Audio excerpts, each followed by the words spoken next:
आरंभ हो जाइए शारदीय नवरात्रि पूजा समस्त शक्तिपीठ में नवरात्र पूजा भक्तों गहली देखा मिली। सेहीपरि गंजाम जिलार कविसूजनकोठारे पूजा पाउथिबा अधिष्ठात्री देवी माँ महामाई पीठ में नवरात्र पूजा आरंभ होइछि। नवदिनात्मक पूजार आज तृतीय दिन में माँ चंद्रघंटा बेश भक्त मान दर्शन देइछन्ति।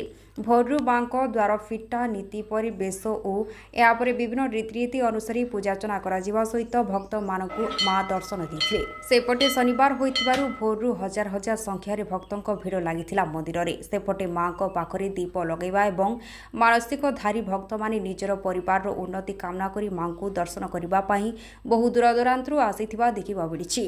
हेले नवरात्रि रे माँ महामाई को दर्शन करी पूजा कले मनस्कामना पूरण करती माँ बोली केतेक भक्त मत प्रकाश करछन्ति। मोर ना विष्णुप्रिया प्रधान आमर कांचिली मंडल मुंडला ग्राम आंध्र प्रदेश।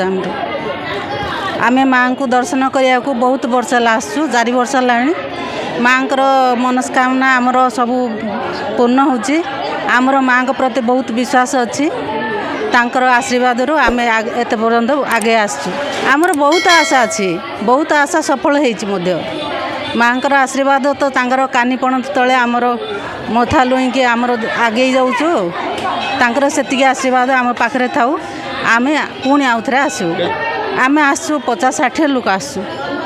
प्रतिवर्ष माँ महामाई नवदिनात्मक पूजा किभली होउछि कोन रहिछि नीतिकांति आसंतु जणिबा। कं कं कं कंकालमाला कटकट नयना कंपमान कराळे खं खं खं खड्गहस्ता खरतर नयना खंडचंद्रार्धमौळे गं गं गं गर्जयन्ते गिरिवरतनया गिरिगंभीरघोषा घं घं घं घर घरांग्रे घर जगन भरा पातुमांघोर रूपा। महामाई मंदिर रे नवदिनात्मक पूजा नवरात्र पूजा आयोजन हो जाइए। आज 3 दिन आज के गला। प्रथम दिन शैलपति, द्वितीय ब्रह्मचारिणी, तृतीय चंद्रघंटी। आज चंद्रघंटी रूप पूजा हे। 9 दिन जाक प्रत्येक दिन गोटे गोटे रूप पूजा पाइबे। आज चंद्रघंटी नाम पूजा पाइबे। आउ प्रथमतः सूर्य पूजा, द्वार पूजा, षोडशोपचार पूजा, तार प्रायश्चित होम कराहब। तापर संध्या बेले 6टा बेले आलती पुष्पांजलि पर हवन कार्यक्रम रही। तापर राति 10 घंटिका समय मार षोडशोपचार पूजा रे अन्न भोग करा जाउछि। उद्यापन हब 11 तारिख दिन उद्यापन हब।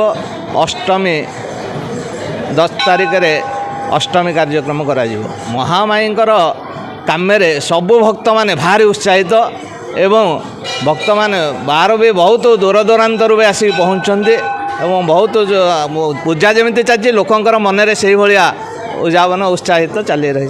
नवरात्र दर्शन कले अतुल्य फल ताकू तो कही हेनी। फलर कौन सीमा न थाए।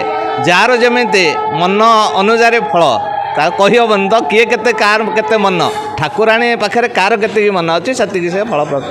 विजय कुमार कंहर महामाई मंदिर वर्तमान मु प्रेसिडेंट सभापति अच्छी। वर्तमान जो प्रकार पूजा विधि चलती आपण मान भी बाहर शुणुवे, भक्त मान भी देखुए। वर्तमान माँ तो ना विख्यात अच्छी। भक्त मैंने बहुत उत्साहित अच्छा। पूजा भी पूजा हिसाब रे माँ आशीर्वाद पूजा भी भल चली। आपण मैंने भी भक्त मान बुझी भी पारे। जन वर्तमान देखो प्रति वर्ष जहाँ हो कलर ता हो। आप लाइट फाइट सब देखी प्राय अष्टमी पूजाटा बहुत भल धूमधाम रोचे। लास्ट दिन प्राय 1000 टू 1500 लोकों प्रसाद कराऊँच। मझे आयोजनटा आसंता काली आमर जो मार्केट माँ घर मानक जो व्यवसाय करोशा पड़िशा समस्त लगे गोटे प्रसाद कराऊँच। संध्यारे देखिए ए तो शनिवार प्रतिदिन गहल रोज यहाँ छाड़ी दिंतु किंतु बाकी प्रत्येक बारे आलती टाइम 400-500 लोक पर्यंत संध्यारे आसुँच। दिन सारा तो लोक मामूलू चली था आसुँच। मुझे लोक पचार नयागढ़ पटू भी आसुँच, बालुगाँ पटू भी आसुँच। प्रत्येक ओडिशार 4 कोणु आसुँच। आज्ञा ବହୁ ଦୂରଦୂରାନ୍ତରୁ ଆସୁଥିବା ଭକ୍ତଙ୍କ ମନ୍ଦିର ପରିଚାଳନା କମିଟି ପକ୍ଷରୁ ସମସ୍ତ ପ୍ରକାର ବ୍ୟବସ୍ଥା କରାଯାଇଛି ବୋଲି ପରିଚାଳନା କମିଟି ସଭାପତି ପ୍ରତିକ୍ରିୟାରେ କହିଛନ୍ତି। Bureau report viral news.